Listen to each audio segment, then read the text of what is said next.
یا اہل الکتاب، اے اہل کتاب، اے کتاب والوں، لا تغلو فی دینکم، اپنے دین میں زیادتی نہ کرو، غلو نہ کرو، اپنے دین میں اضافہ نہ کرو. ولا تقولوا علی اللہ الا الحق، اور اللہ پر نہ کہو مگر سچ، اللہ کے بارے میں وہی بات کہو جو سچی ہے. یہ آیت عیسائیوں کے بارے میں نازل ہوئی جن کے کئی فرقے ہو گئے تھے، اور ہر ایک حضرت عیسیٰ علیہ السلام کی نسبت الگ کفری عقیدہ رکھتا تھا. نستوری آپ کو اللہ کا بیٹا کہتے تھے. یہ عیسائیوں کا ایک گروہ ہے جو حضرت عیسیٰ علیہ السلام کو اللہ کا بیٹا کہتا ہے. مرقوسی کہتے تھے کہ وہ 3 میں سے تیسرے ہیں، یعنی 3 خدا ہیں اور 3 خدا میں سے تیسرے خدا حضرت عیسیٰ علیہ السلام ہے.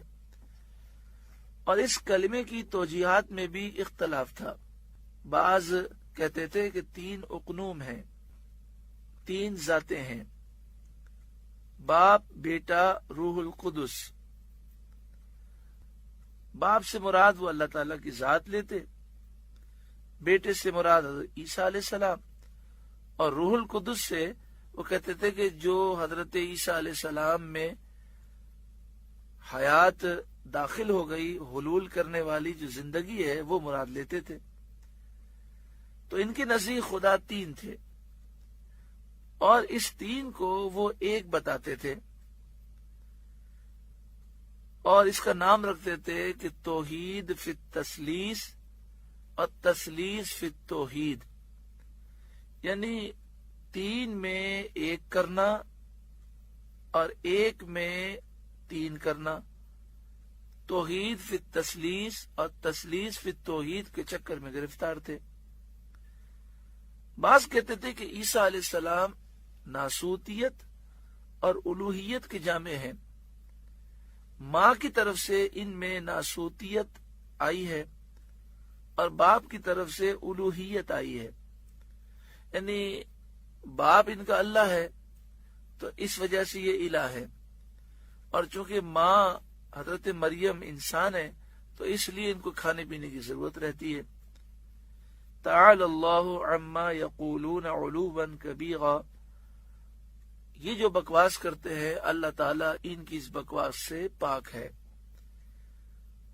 اللہ کے سوا کوئی خدا نہیں، الہ نہیں، معبود نہیں. اللہ کا کوئی بیٹا نہیں، بیٹی نہیں، کوئی بیوی نہیں. یہ فرقہ بندی عیسائیوں میں ایک یہودی نے پیدا کی جس کا نام بولس تھا. اس نے انہیں گمراہ کرنے کے لیے اس قسم کے عقیدوں کی تعلیم کی. اس آیت میں اہل کتاب کو ہدایت کی گئی کہ وہ حضرت عیسیٰ علیہ السلام کے بارے میں افراط و تفریط سے باز رہیں.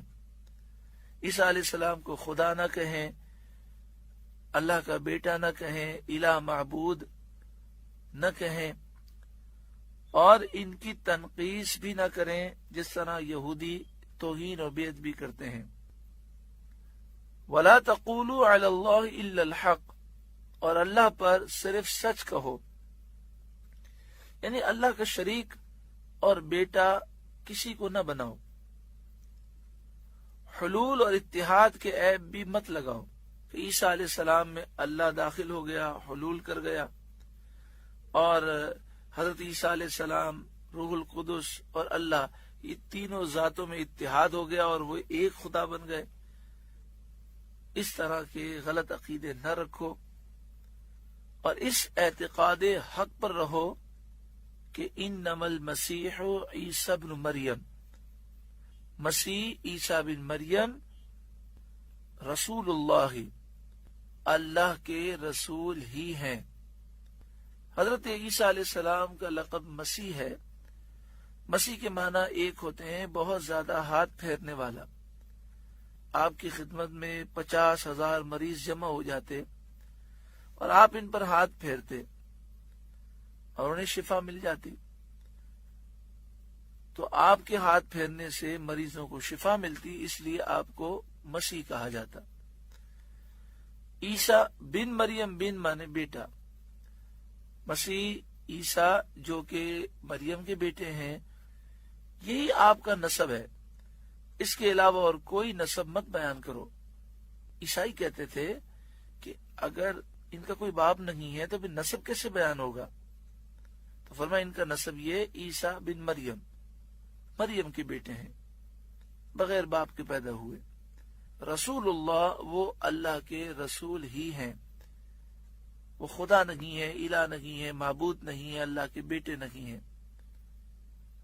وہ کلمۃ، اور اللہ کا ایک کلمہ ہے کہ کن اللہ نے فرمایا، اور وہ بغیر باپ کے اور بغیر نطفے کے محض اللہ کے حکم سے پیدا ہو گئے۔ القاہا الی مریم، کہ اللہ نے اسے مریم کی طرف بھیجا، اس کلمے کو اللہ نے مریم کی طرف ڈالا۔ وروح منہ، اور عیسیٰ علیہ السلام اللہ کے دربار کی ایک روح ہے۔ فآمنوا باللہ ورسلہ، تو اللہ اور اس کے رسولوں پر ایمان لاؤ اور تصدیق کرو کہ اللہ واحد ہے، بیٹے اور اولاد سے پاک ہے، اور اس کے رسولوں کی تصدیق کرو، اور اس بات کی تصدیق کرو کہ حضرت عیسیٰ علیہ السلام اللہ کے رسولوں میں سے ایک رسول ہیں۔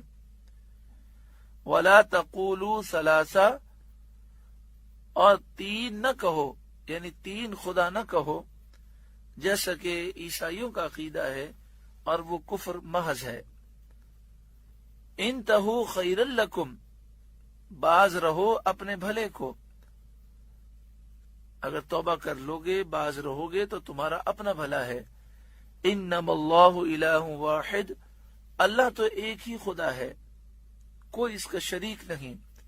سبحانہ ان یکون لہ ولد، پاکی اسے اس سے کہ اس کے کوئی بچہ ہو، اللہ تعالی اولاد رکھنے سے پاک ہے۔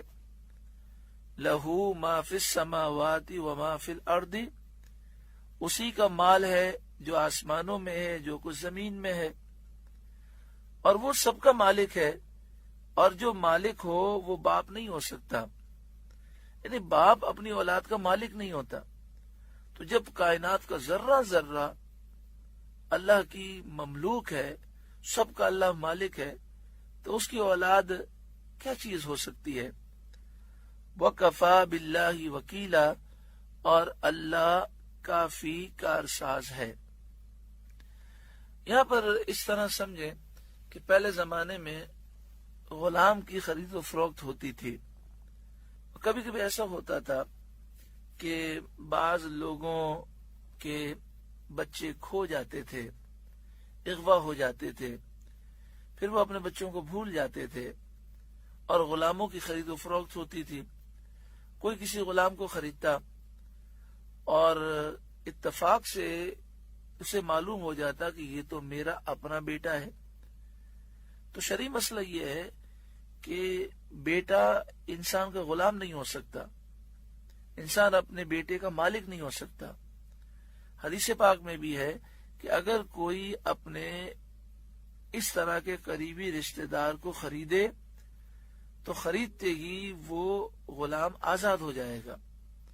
تو اگر کسی نے اپنے بیٹے کو خریدا اور خریدنے کے بعد یہ پتہ چلا کہ یہ تو میرا بیٹا ہے، تو وہ آزاد ہو جائے گا، کیونکہ بیٹا باپ کا غلام نہیں ہوتا، باپ کی مملوک نہیں ہوتا، باپ اس کا مالک نہیں ہوتا۔ تو جب پوری کائنات کا ذرہ ذرہ اللہ کی مملوک ہے، اللہ سب کا مالک ہے، تو یہ سمجھایا جا رہا ہے کہ اس کا کوئی بیٹا نہیں، اس کی کوئی بیٹی نہیں۔ سبحانہ ان یکون لہ ولد، پاکی ہے اسے اس سے کہ اس کے یہاں کوئی بچہ ہو، اس کی کوئی اولاد ہو، اللہ اس سے پاک ہے۔